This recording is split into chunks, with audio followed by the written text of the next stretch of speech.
So I'm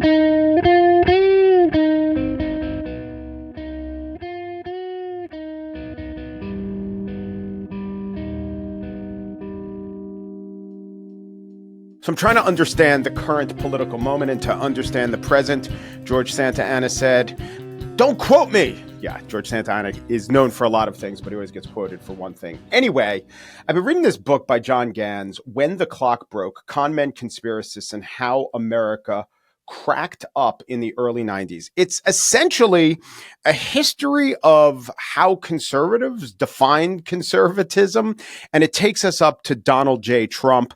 John's been on my radar for a while as a writer for outlets like The Baffler and a podcaster. He does a great podcast about 90s movies with Jamel Bowie, and happy to have him on The Gist. John, welcome. Thanks so much for having me, Mike. So I'm going to do the iceberg thing. We're going to mostly talk about where we are now. Sure. I would love to do the glacier thing. People who can and do have the time and are interested should read the book, When the Clock Broke. I mean, lots of stuff about David Duke and Pat Buchanan and John Gotti. I mean, just randomly, what's the Gotti connection? Well, I thought that, the fact that Gotti became such a folk hero as a a criminal and a mobster, really could explain a lot about the cultural transition that led people to view Trump also as a folk hero. And if you notice at Trump rallies recently, they fly banners with Trump as the Godfather, and Trump has been comparing himself to Al Capone. So there's something about this bandit king mythology is something that he's very happy to play up and is right. Not since Al Capone. And right, then he misstates the number of times he was indicted, and then he will sometimes go on the not a good guy. Like he'll do that with Hannibal Lecter, but sometimes he won't also. Like if you're strong and powerful and probably have killed people, he kind of likes that comparison. Yeah, sometimes he says not very nice, but that's kind of a compliment from him. Yeah, right. Because strength is much more important than any other virtue. So Gotti is one way, and I think it's an apt comparison. And by the way, as you know, the mafia, I mean, maybe we think of them as lawless. This has been complicating or playing out in my head in recent days. We think of them as lawless. I mean, they are. That's why they're the mafia. They're criminals, but they're very conservative. There's a long streak of conservatism in the mafia. And how I bring it up to the present, I've been hearing this line to denigrate Trump and his recent conviction. I thought conservatives were supposed to be the party of law and order, to which I think, well, not only are there exceptions to that, the lawlessness of who are the ones that they're going to target. You could also easily say, oh, I thought Democrats or liberals were supposed to be the intellectual tradition of forgiveness and decarceration. So it cuts both ways, but we could take it from there. I mean, from everything you studied, are conservatives, have they been the party of law and order? Has that been an essential part of their DNA since the time you started looking at them? Well, it's law and order for who, as you pointed out. I mean, I think that they view the establishment, the regime, as some of them call it, as hostile to the interests of conservatives, and sometimes they explicitly put it as white Americans. And especially Trump's trials, they're trying to turn into a symbol of that, is that the government, not the federal government, even though they're trying to connect it to the federal government, that, the legal establishment, for some of them, the national security state, when they talk about the deep state, which a concept which is now included pretty much everything, is hostile to Americans, and the true Americans have to be in kind of revolt against this revolution that's taken place, and they view themselves as a kind of counter revolution. Now, we see hostility to the government, for a very long time on the far right. You have Waco, you have Ruby Ridge, where the government is portrayed as a tyrannical system opposed to the interests of white Christian Americans. You have a lot of hostility to the IRS, of course, hostility to federal agents. You have G. Gordon Liddy talking about shooting federal agents. So I don't think that you can really call them the party of law and order. I think that they especially view themselves as rebels and revolutionaries. And you see that in lots of different ways. I mean, just in Trump's kind of embrace of these gangster archetypes, but also, there's some of that in the embrace of the imagery of the American Revolutionary War, which was, a revolt against a corrupt monarchy, and they view that as part of their tradition. So they like the cops in general, local cops, the feds less so. Right. They like rules. They don't, I think you could put it this way. Liberals like a very abstract conception of the law, where someone like Donald Trump, who's rich and powerful, could be held accountable. Mm-hmm. The concept of law and order that conservatives or let's say the right have in mind is more about upholding a social order where people like them have an advantage. I got it. What I get is this, in a sentence: liberals like justice, conservatives like order. And the criminal justice system is called both things: the criminal justice system and law and order. Yeah, I think that that's correct. I think that they want a particular kind of order. Obviously, they're okay with disorder, as on January 6th, when it's in protest or revolt against the chains of the liberal regime. But yes, I think that's a really good way to put it. So let's take what we were just talking about, where we examine what really do conservatives believe, because your whole book is tracing, conservatives said they believed this, and then a new guy or a new movement or a new guy, almost always a guy, Phyllis Schlafly, the exception, a new guy comes along, informed by a movement who we might not even realize. Maybe he doesn't even realize, right? Pushed there by movement conservatives. But there are all these different movements. But what's the DNA? That's really interesting to me. What has always been consistent about the conservatives? So let's talk about some of the things that you point out that have been inconsistent, things that for decades, conservatism was always X, then comes maybe Pat Buchanan or David Duke or some other figure, now Donald Trump, and he turns that on its head. So what are some of the things that conservatism has jettisoned in recent years or over the years? Well, conservatism used to mean, in the context of the United States, a belief in free markets and free trade. Since Pat Buchanan and David Duke to a certain extent, and Donald Trump certainly, there's a lot more interested in protectionism, a lot more interested in fostering American industry, and that definitely has to do with changes in the economy that has happened over the last 30 years. So a more nationalist conception of conservatism has taken root. I mean, conservatives in the era of Reagan like to talk about democracy a lot, the way liberals do now, our democracy, and talk about democracy abroad. As the country has changed and the results of democracy are perhaps less favorable to conservative and right-wing priorities, democracy is not something that you hear conservatives talk favorably about. Even among people. Well, democracy overseas was always the touchstone, right? The march of democracy abroad, thus showing that the idea behind American liberal democracy was correct. That's right. Proving the thesis right. Mm-hmm. But even that, some of them have pulled away from when Viktor Orban acts in undemocratic ways. Conservatives either say nothing or sometimes some of them cheer that on. Yeah, absolutely. And I think they're very interested. There's always been a curiosity and interest. I mean, there's a recent book about this. There's always been a curiosity and interest on the American right about dictatorships abroad, especially right-wing dictatorships. That was usually in the context of the Cold War as bulwarks against communism, as kind of necessary evils. Although there was some, genuine curiosity about that, how they would order society.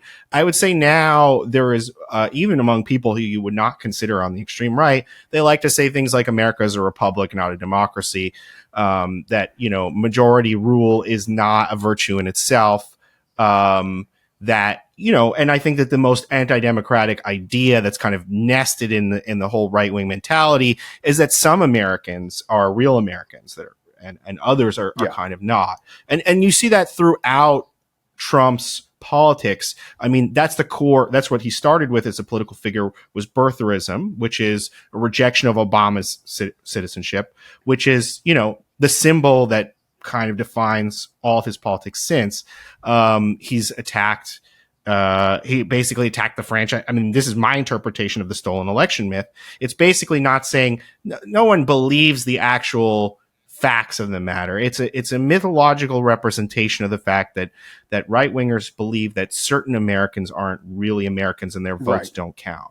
So we talked to Manveer Singh. Maybe you read his New Yorker article, the symbolic beliefs, the factual beliefs, and that becomes, to some of them, it's a factual belief. That's true, and they're probably useful idiots or the shock troops of the movement, but it's a symbolic belief. I think that's why it has so much purchase with people, because it speaks to a deeper symbolic belief in the direction of the country and a sense of dispossession and loss, which Trump always speaks to. So I think the sense that America has changed in a way where the mainstream, the majority, is no longer a reliable source of conservative direction. And instead, you need to rely on a kind of populist but not majoritarian movement that represents a more real America within America. And Trump has become kind of the avatar of that and the embodiment in a single figure. Yeah. Will a very successful politician always speak to a symbolic belief and maybe through a stated factual belief? I'm thinking about the equivalent on the left. This is the mental process. Every time you say something, I'm like, well, that's kind of true on the left. When you talked about the right wing being a little bit ensorcelled by conservatives abroad, I'm like, well, the communists like Stalin way past his sell-by date. Absolutely. There were some Maoists on college campuses. So I'm thinking about the idea of the symbolic belief. Maybe, I don't know if this is true, but if you just win on, or if you just campaign on factual beliefs, then the word for you is you're a technocrat. Yeah. And that's not a good thing. That doesn't inspire things. And so maybe Barack Obama, who I don't think lied, there were a lot of symbolic beliefs going on, right? Absolutely. There were a lot of symbolic beliefs about the rightness of America. Absolutely. Or, the justice we had within our own hearts. Absolutely. And Biden participates in this struggle for the soul of America type of rhetoric as well. I think the difference in this actually goes back to your earlier remarks about the differences in belief about law and order, is that liberals and left wingers to a certain extent believe that, America is defined by a creed, right? A certain belief in equality, political rights, the rule of law. And right wingers, to put it nicely, believe that America is a particular people or civilization with its own history that's unique. And you can't just come here and say, I believe in the American creed and you're American.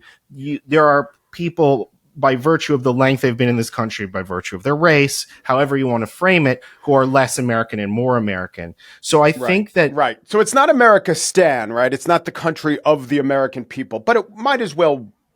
It might as well be to them, to many of them. But they don't, right. But they don't, but they seem to love when, well, just as a practical matter, to be Trump doing so well among, say, Latinos and maybe getting 30% polling shares of the Latino vote and a bigger percent of the black vote. They love the Latino vote. They love getting that. And it's not just because we'll take any votes we can and hold our notices. I mean, I'm sure that some members of the far right don't like it, but they're very fringe and not even powerful within the movements that you are documenting. Right. So that's a little complicated. It is complicated. Too, that they so go ahead. No, I think I mean, this is kind of the miracle of politics, is that truly contradictory things can happen in the same figure. I mean, Trump launched his campaign with an attack on Mexican immigrants, and yet, he's managed to gain a lot of support among Latinos.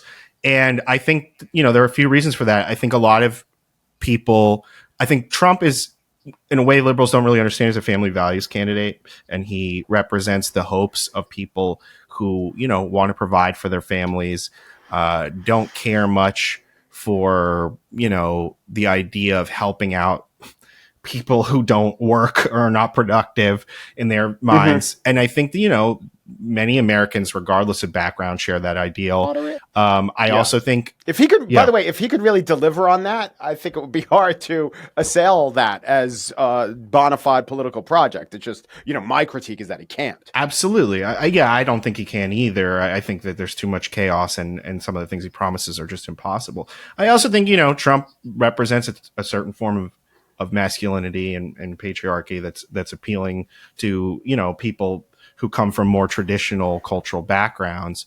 And that may go beyond, his racial remarks are often read by people as being like, well, this is just a guy who says it like he is. He's a sort of Borscht Belt. I mean, this is an older reference, but Borscht Belt insult comic. There's a certain authenticity that's led to it. People don't take offense as much as liberals might hope. They view it as just a kind of guy who's off the cuff and honest and authentic, and not a dyed-in-the-wool racist, although there are strong reasons to believe that's not true. So I do think that, Trump's kind of small c conservatism about the nature of masculinity, about the nature of the family, has a lot of resonance with people who are not just, white middle Americans. I think the idea of a middle American, which Trump shows us, and which I think probably, as you were saying, his kind of white nationalist followers don't care for so much, or it's sort of alienated them, or they're not that important anymore, definitely, goes beyond white people at this point, just because our country is very diverse. There is absolutely no way Trump may have won the first time around by spiking the white vote, but there's no way that Trump can remain a viable political force, which he very much is, without appeals to a lot of other groups, even if he shaves away very small groups, and he tailors messages to them. He says different things to different crowds, as all politicians do. Let's go back to symbolic beliefs and how Trump claims the election was stolen to touch a symbolic belief. And then I said, well, I think about Democrats. Do you think democracy is on the ballot would qualify as a symbolic belief? On the one hand, it's like, well, it's literally true. Every time you vote, democracy is literally on the ballot. On the other hand, I do think many people who are voting for Biden, I don't know if you gave them, when they run the experiments with money and lie detectors, I don't know if they would literally say, if, they could win $1,000 if they were right or wrong, there'll never be an election after 2028 if Trump's elected. But yeah, let's go back to that basic question. It seems like maybe that qualifies as a symbolic belief. And that is the main argument against the stolen election argument. There is an aspect to it that's symbolic, but I think that the factual and the symbolic are run into each other in this case a lot more, because, the fact of the matter is that Trump has taken concrete steps, unsuccessful ones, and maybe ones that were doomed to fail, to kind of overturn constitutional and democratic rule in this country. So it's not a matter that Trump in some vague way stands for something that's un-American or anti-democratic in this way. He has repeatedly menaced in both of his rhetoric and his actions these institutions. Do I believe it's I happen to think it would be extremely difficult, as a matter of fact, to accomplish a dictatorship in this country for a lot of different reasons.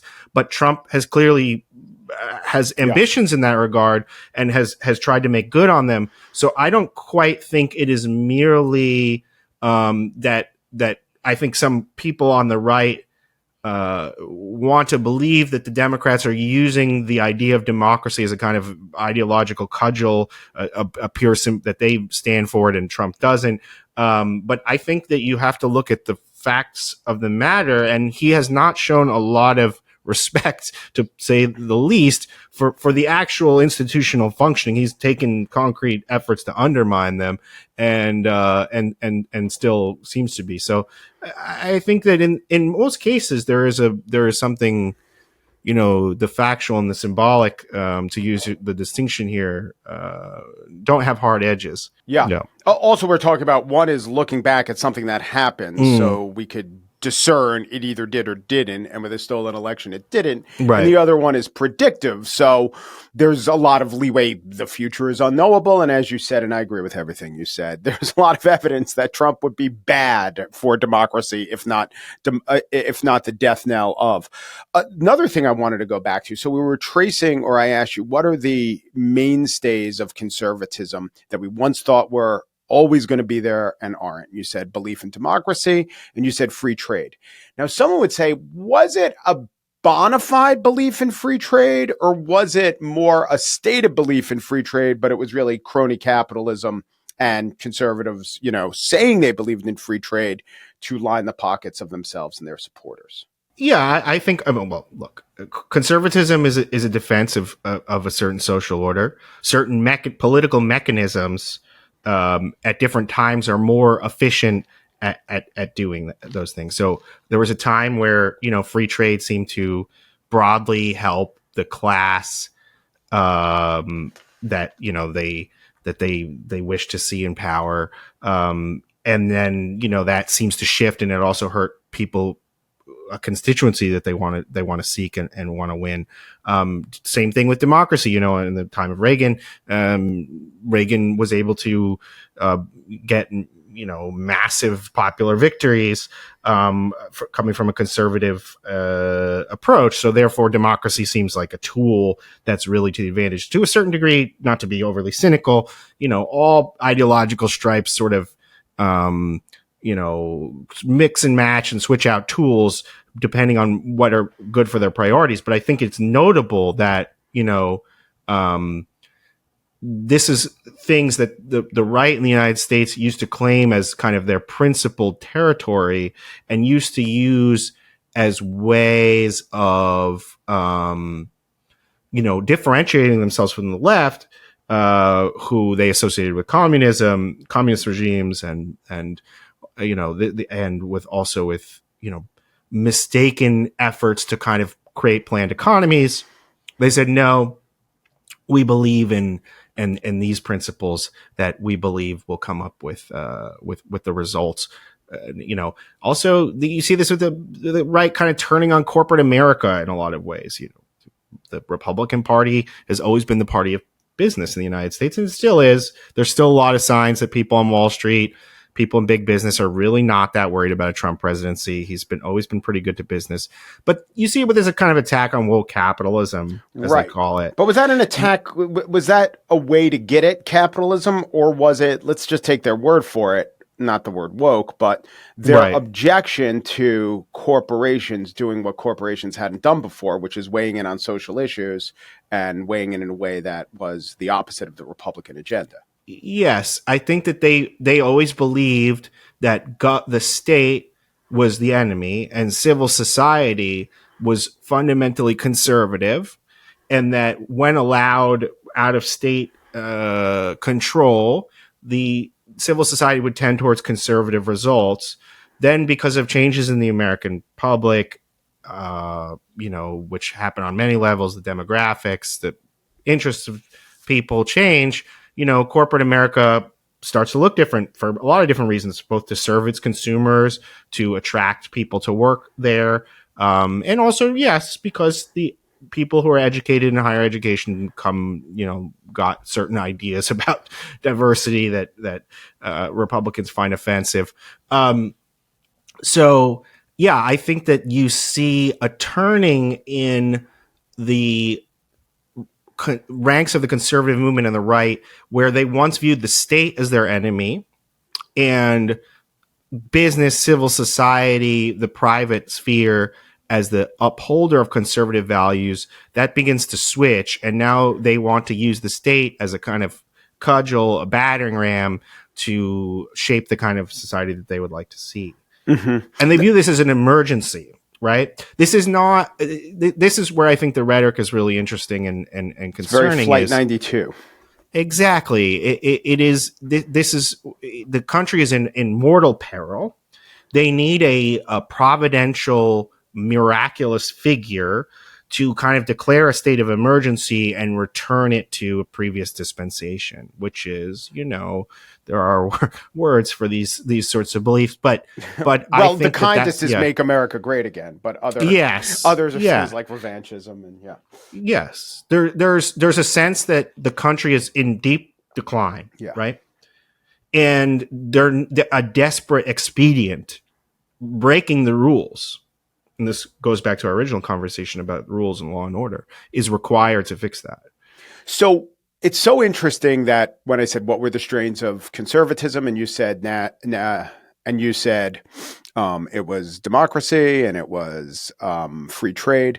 It's because Trump is not those things. He's an economic populist. And I think, as you describe it, your curiosity when Trump first became popular, not even elected, you started looking at, well, what are the intellectual underpinnings, even if Trump has never read the stuff, which is almost certainly the case.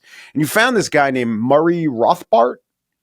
Murray Rothbard, yeah, he was I guess you could, for most of his career, you could characterize him as a bit of a crank. He labored at the fringes of American politics. He's a libertarian economist. Well, just for flavor, give me a couple of his personal peccadillos that are interesting. Well, he was friendly with. I mean, he was someone who had a very strange political career where he had over to his house, in the 1960s, members of the Progressive Labor Party, a Maoist party. He was Jewish, but had friendly relationships with the Institute of Historical Review, who wrote a very admiring, which is the center of organized Holocaust denial in the country. Right. Wrote a very admiring obituary for him when he died. So he was really just very promiscuous in his relationships on the very fringes of American society. He is a radical libertarian. He basically doesn't believe in the state. He's an anarcho-capitalist. He believes in sort of a regime of corporate power, business power.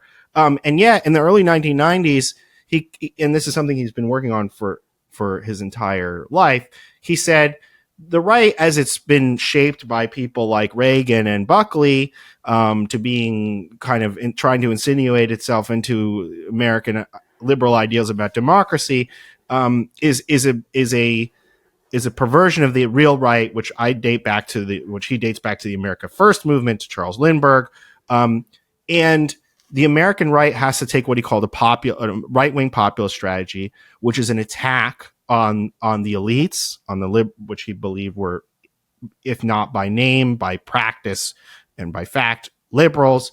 He had to take the message directly to the American people, directly to the exploited middle class, who were being worked over by minorities and the poor, and at the same time these liberal elites, and menace these people. And so he came up with this strategy in 1992 called the right-wing populist strategy, which the inspiration for that came out of watching David Duke and the difficulty the Republican establishment had in kind of sinking David Duke's candidacy in Louisiana. And then he transferred this to Pat Buchanan, who he was close to, an advisor to, as a kind of a strategy for the right.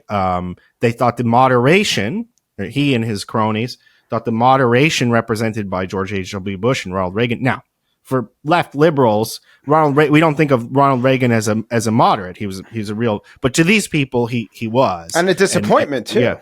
Oh, a huge disappointment for a number of different reasons, By the way, does that maybe make the case that he was more moderate than a left liberal would think? I think, again, it's complicated. I think that he was definitely much more willing to pay lip service and operate in the kind of deal-making matrix of American politics, which understands that the other party is intrinsically legitimate and has a part to play. I mean, he had to.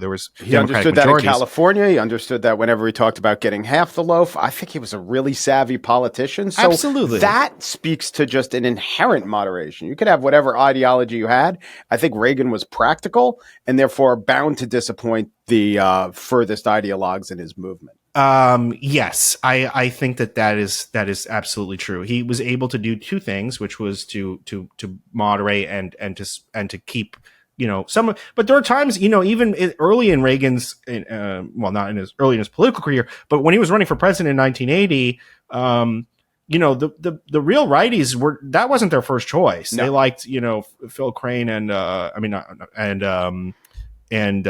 John Connolly. And Reagan was kind of a squish to them. So, yeah, I think that left wingers and liberals thought of before Trump, Reagan is the worst possible thing that could happen. And there was a lot of, hysteria when he was elected that he was a fascist and so on and so forth, which makes, it sounds like crying wolf a little bit because Democrats have been screaming this about every Republican since at least Reagan. Yeah, I have a book written in maybe 91 shows George H.W. Bush and maybe Brent Scowcroft or someone else on the cover carving up a map, calling them a fascist. I'm like, these guys are the least fascist the Republican establishment could possibly come up with. But that's interesting, Reagan was very astute and popular. Nixon was in many ways, not in many ways conservative, played the racial politics to a hilt, also funded Title IX. Maybe didn't know what was that going to mean, but it started the EPA. So in many ways, what we would consider a liberal. Here's a thesis. When you talk about Murray Rothbard and his cronies, and by the way, at what point does your philosophy have to be so extreme that you don't have friends, you have cronies? I don't know. Right. I don't know how to point a finger at that. But my thesis here, or I'll just throw it out. These rampant ideologues do not want a popular president. They do not want a very popular president, because to be popular, you'd have to muddy down the ideology or get other people in the tent. And so Reagan and Nixon being popular, they were popular because they defied the ideologues at certain terms. Yeah. And so maybe the ideologues like Trump, because, he's gonna, if he gets to be president again, it will be on a less than 50% popular vote as well. That's a really interesting thesis. I think there's a lot to it. I think that they also believe strongly that, as ideologues do, which is somewhat misguided, that by being true to a more pure idea of what their politics should be, that eventually that people will see the virtue in it and kind of rally to it, which is not often the case. I think also they aren't they're conservative ideologues in certain sense, but they like what they really want across the board, despite their many different issues and pet issues, is that they want they want a certain type of leadership that Trump represents, which is, frankly, highly authoritarian. And that's their interest. They, I think, understand or understood that there will be ideological compromises. I mean, Trump, from a certain perspective, although, we view him as the person who brought the far right into the mainstream in the United States, ran to the left of a lot of other Republican candidates on things like Medicare and Medicaid and Social Security. So he has been consistent. There are two things he's always been consistent on, and saving Social Security. He's never in his public life had said anything contradicting his desire to keep Social Security. He hasn't done anything to shore it up, but he wants Social Security to stay. Which speaks to his political instincts, because he knows that that's poison. Yeah. I mean, I think what these people, what their insight was this, is not necessarily about their pet causes, is that they understood that where the Republican establishment and the establishment of the conservative movement was, and the grassroots were in very two different places, and they were speaking two different languages. And eventually the grassroots were going to bolt and revolt and back a candidate with a more demagogic appeal. And you had these people believing for a very long time that, what Republican voters, what middle Americans wanted was this kind of, cutting social entitlements and tax cuts, and they were essentially kind of, small government conservatives. Mm-hmm. And Trump comes along and really gives the lie to that. They're not interested in small government conservatism. They don't share that ideology. They, as we were saying earlier, they share it where it intersects and seems to be a useful tool.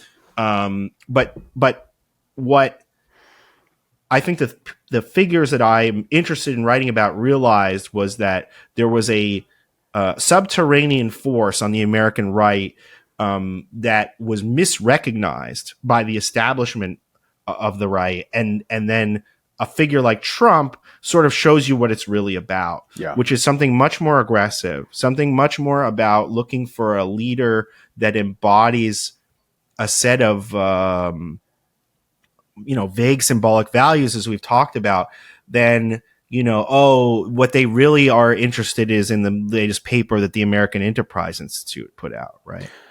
So let me ask you, this has happened over time, right? The elites, the people guiding the party, but any party misapprehend where the grassroots are, right? That's constant. On the right, among conservatives, is whenever there's that schism, that cleavage, is where the grassroots are always more nationalistic and in an uglier place? Like, has that consistently been where the elites have mistaken the grassroots? Has it ever worked the other way, where the elites have gotten a little too aggressive and the regular conservative has said, "What are you doing?" I think that you can make an argument that the small c conservatism of Nixon, as opposed to Goldwater, showed much more interest among Republicans and Americans as a whole in someone who was quote unquote moderate. But Nixon also represented, and this is why many like Pat Buchanan was very attracted to Nixon, even though he said this guy is not an ideologue in the way I would like him to be. But because he represented a kind of frustrated middle American revolt against Eastern establishment elites and a politics of resentment about that.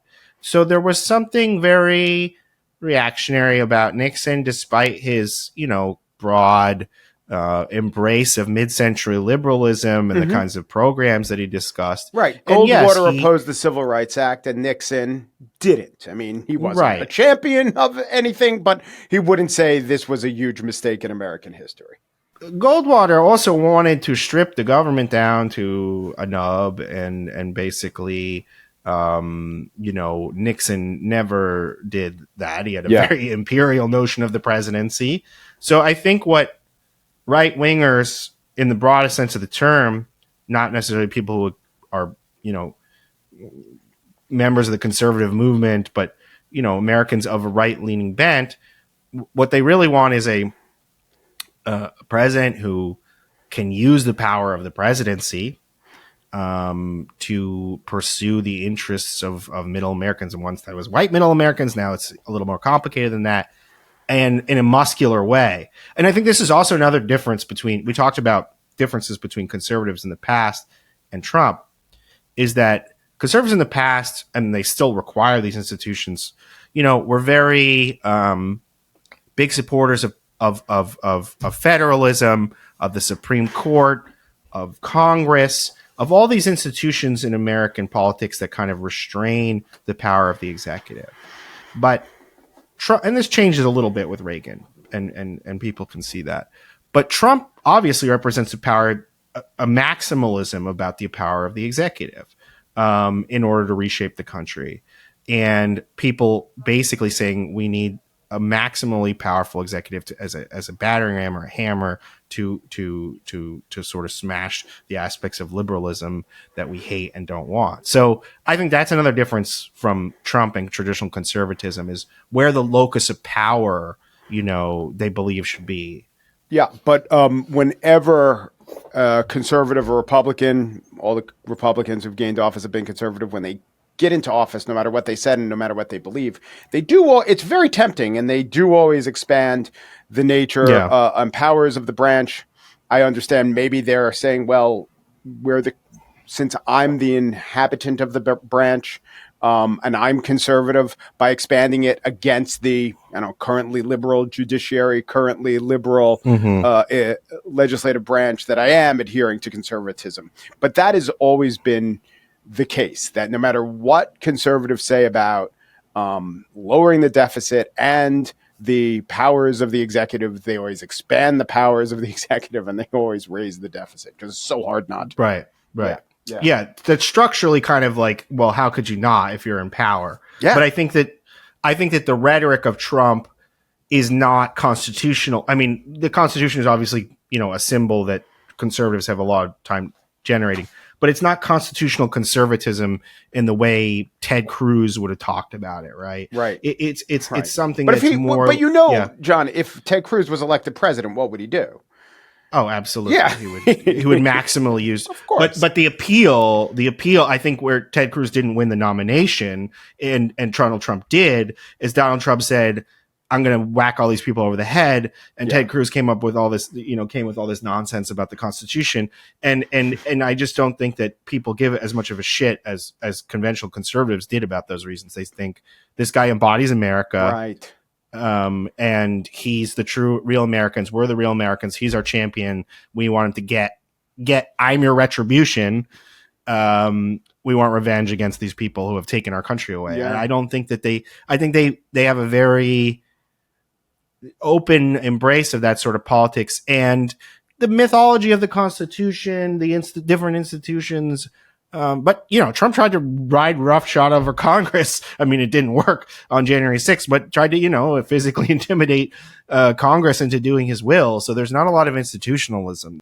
But you're putting your finger on a phenomenon that we may forget today because Trump has remade all conservatives in his image and Ted Cruz just acts like Trump now. But in 2016, the theory of the case, and it probably wasn't even conscious, it was just in their DNA, metaphor we've come back to, of everyone running against him was, the way to win the Republican nomination or the way to just win the presidency is to be conservative, to pay fealty to Reagan. Conservatism is what this country, what this party wants. And so even if Ted Cruz was going to act differently in some ways than Marco Rubio or than John Huntsman or some, truly failed candidate, of course it was still going to be free trade. It was still going to be, we're going to support the march of democracy abroad.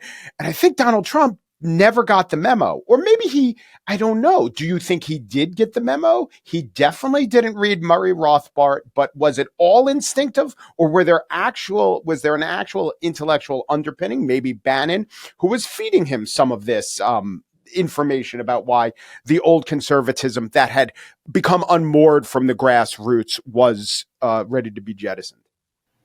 I think it's a mixture of things. I don't think he's obviously reading a lot of theory, but I think he has very good political instincts. I think he's always been kind of on the fringes of American politics and meeting people with these radical views. Like he was involved in the Tea Party movement. Before that, he tried to, become a candidate to the Reform Party. So he's familiar with this kind of dissident right-wing, energy.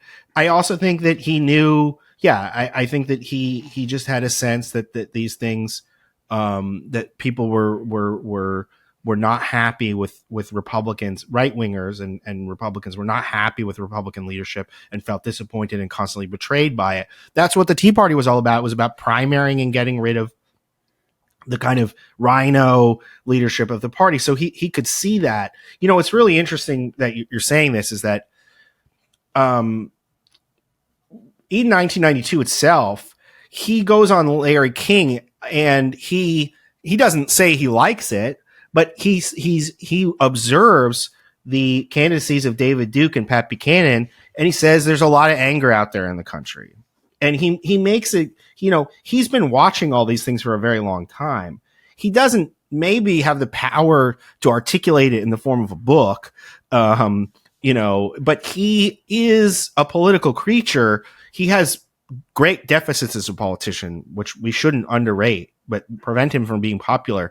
But he's definitely aware of the currency on the right. Yes. And also the currency just in general of American dissatisfaction with its ruling class. Yes. You could probably write a great book that traces Trump's political ideology through which lines at speeches he's given and speeches he's watched get the most applause. So we all know, absolutely. We all know he added, and the Mexicans will pay for it, just on a lark, and it got a huge applause line. So it became part of his identity. He went to all these conventions, he spoke in front of these places. So he's not reading the text, but he sees he loves crowds.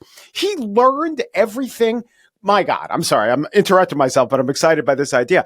Here's a guy who's leading the mob, right? He's a populist, nice way to say mob rule. He understands the whims of a mob or a crowd, right? He's a showman, and he sees what lines are getting applause over the years, and that becomes his political ideology. That's it. Absolutely. He plays to that. He's very sensitive to what the crowd responds to, and you can tell when he knows a line really hasn't stuck. And he kind of, his relationship with the crowd is really interesting to watch, and how they feed off him and how he feeds off them. I think that's absolutely true. The other thing is, I always say that Trump employed something in 2016 called the any weird constituency strategy, which is, and since we're all weird in America, it's a lot of pieces to pick up. Exactly. So, Republican candidates go on the campaign trail, and then some nut in the crowd says something, and they, like John McCain, says, no. Let's be decent. And Trump just says, sure, why the hell not? That's right. Somebody else, he was Muslim. He says, no, he's a good man. It's like, he's a good man. And Trump goes, yes, he's Muslim. We're going to look into it. Everything is going to look into it, and he rallied to find what the hell is going on. Yeah, exactly. And everybody, all of these people go looking for politicians to echo their views. And Trump knows, I don't really need to, I can betray these people later or just ignore them, but they just want to hear from somebody, yes, you're valid. And a lot of people who feel intrinsically left out of the mainstream of American society, and he kind of cobbles together a coalition of a lot of these kind of single issue voters, anti-vaxxers, people who believe in and all kinds of wild conspiracies, because he knows, this it's only a few thousand people here and there, but this begins to add up to the margins that can win you an election.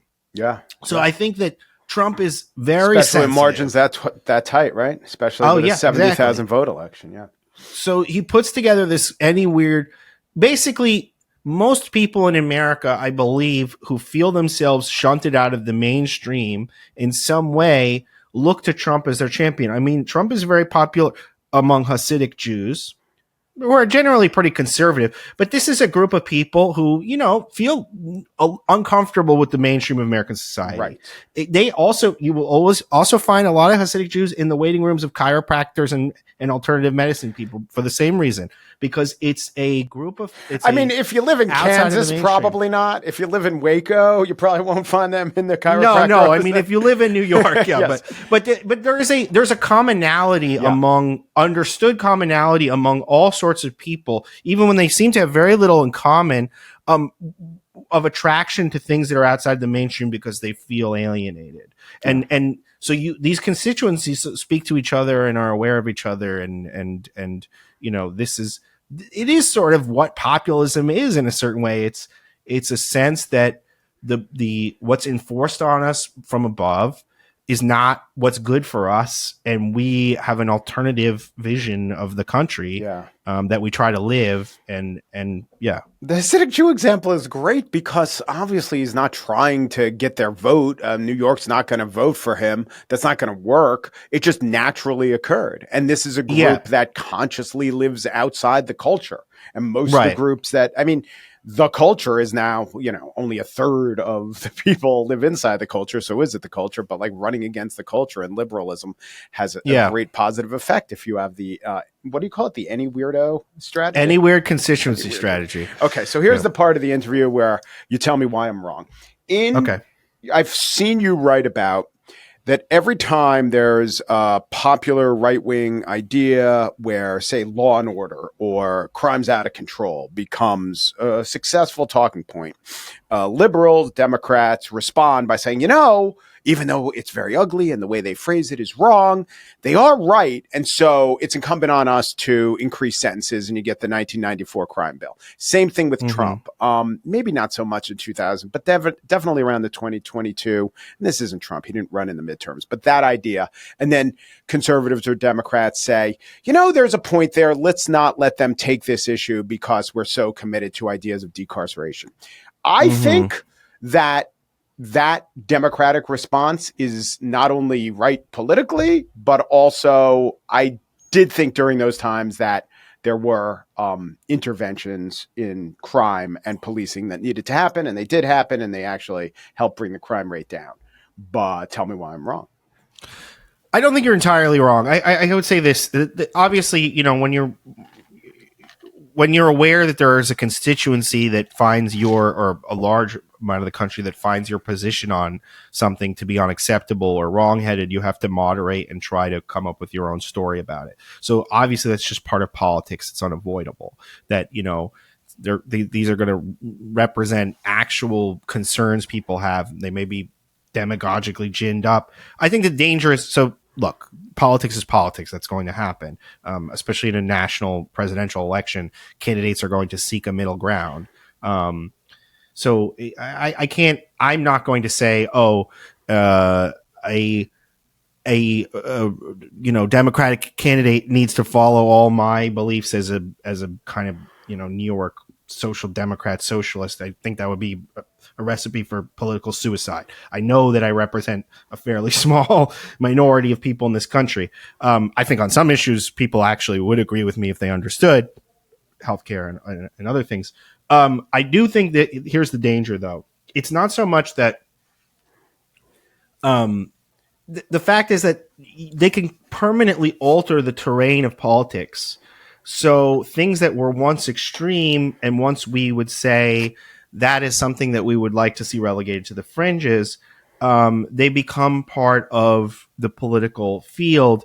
And then we have, people taking stuff seriously that once was not. So I think there is a danger. I think it's a matter of the way these issues become metabolized by the other side. They say, well, we have our own particular way of dealing with that problem rather than just carbon copy how the Republicans talk about things. Now, obviously Bill Clinton was in certain ways a hugely successful politician, right?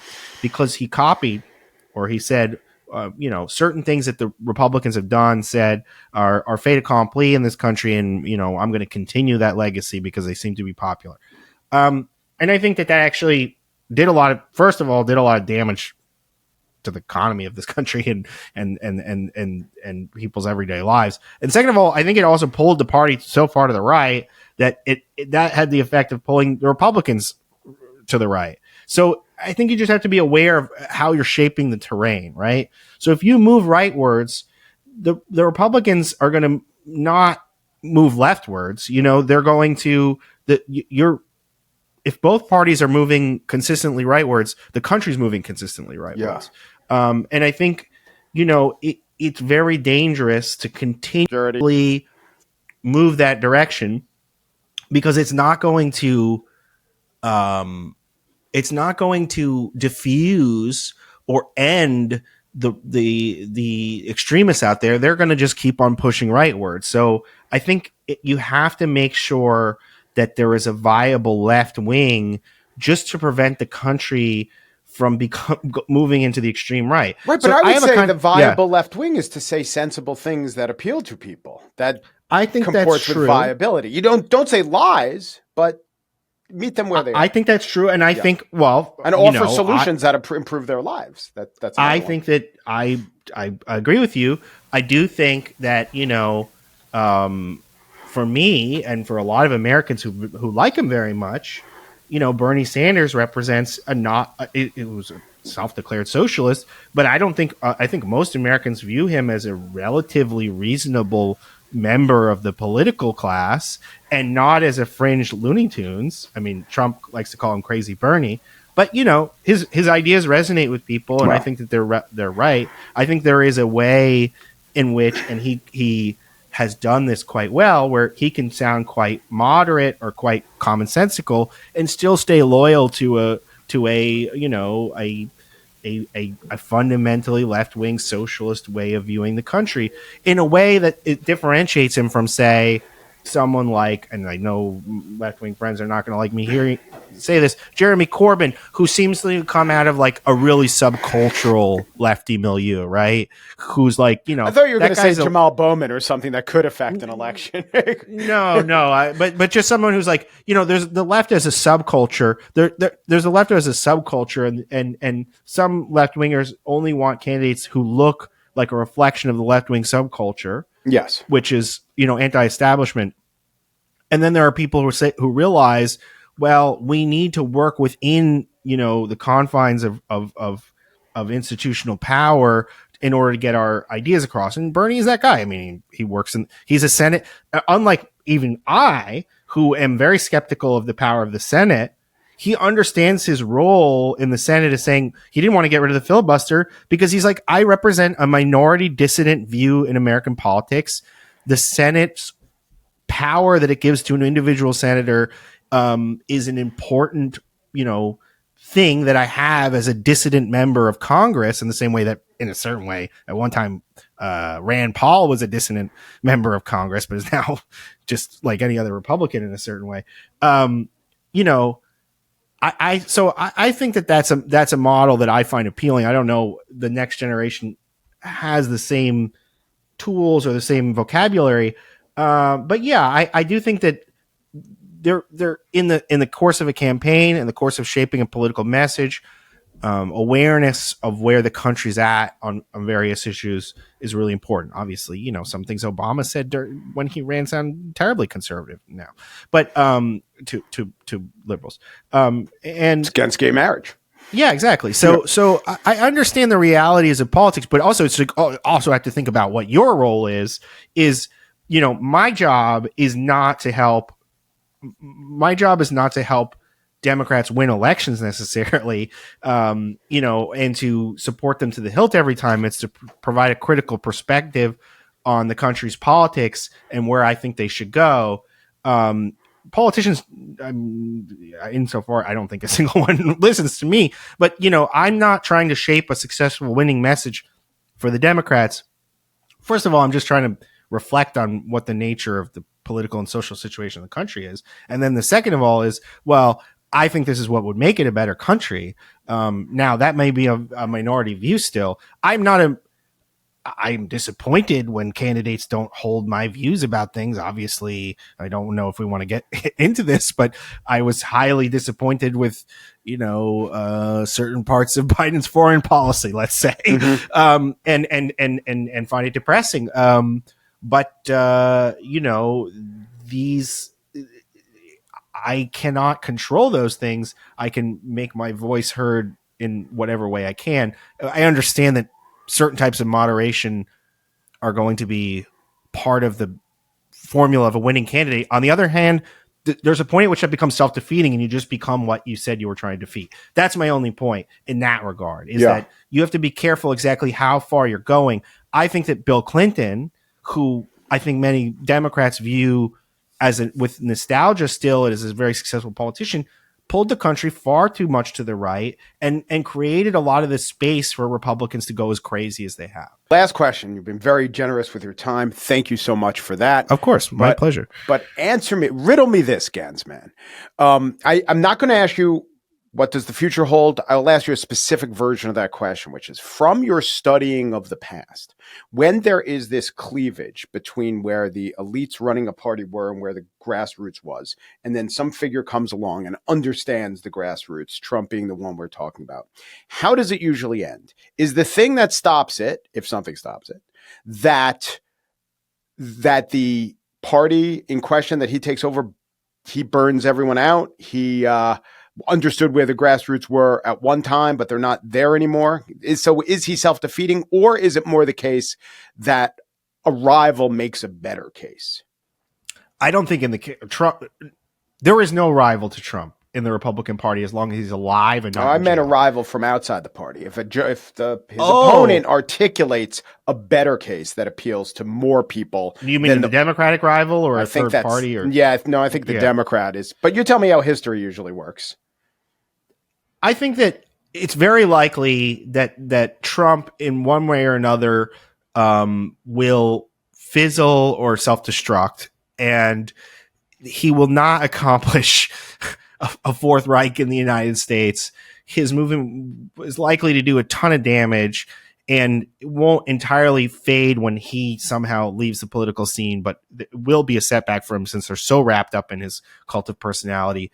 The question is whether or not an opponent candidate can properly read what he represents in American politics and then provide an answer to it, which is not a betrayal, a wholesale adoption of his style of politics or a betrayal of their values, but actually does things to repair the state of the country and the state of alienation of people. I think that there were moments in which people on the left, like myself, looked really favorably on some of the progressive social programs that Biden was pushing and thought this might be the guy to do it. I did not quite buy that he was a new FDR. He's just too old. And I mean, FDR wasn't in great shape for a lot of his presidency. Let's put it that. But I think he's not FDR because he's not as vital as the guy who died in office. But go ahead. yeah, exactly.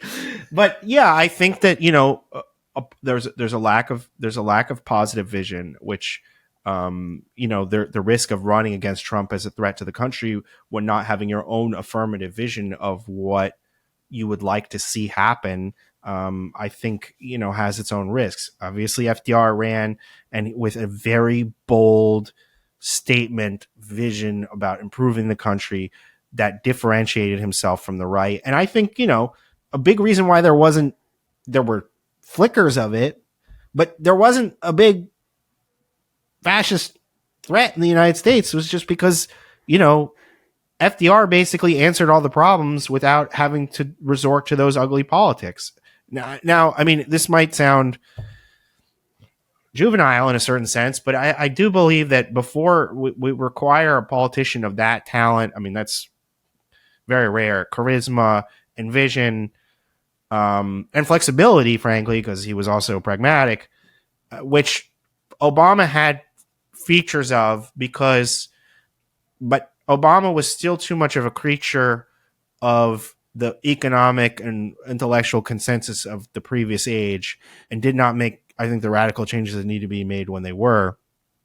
Biden now has made some of those revisions, but it might be too late. John Ganz is, in order of my familiarity with him, co-host of the Unclear and Present Danger podcast, where he reviews 90s movies, author of the Unpopular Front newsletter for Substack, and his book is When the Clock Broke: Con Men, Conspiracies, and How America Cracked Up in the Early 90s. Worth a read. All of it is. John, thank you so much. Thank you, Mike. It's been great.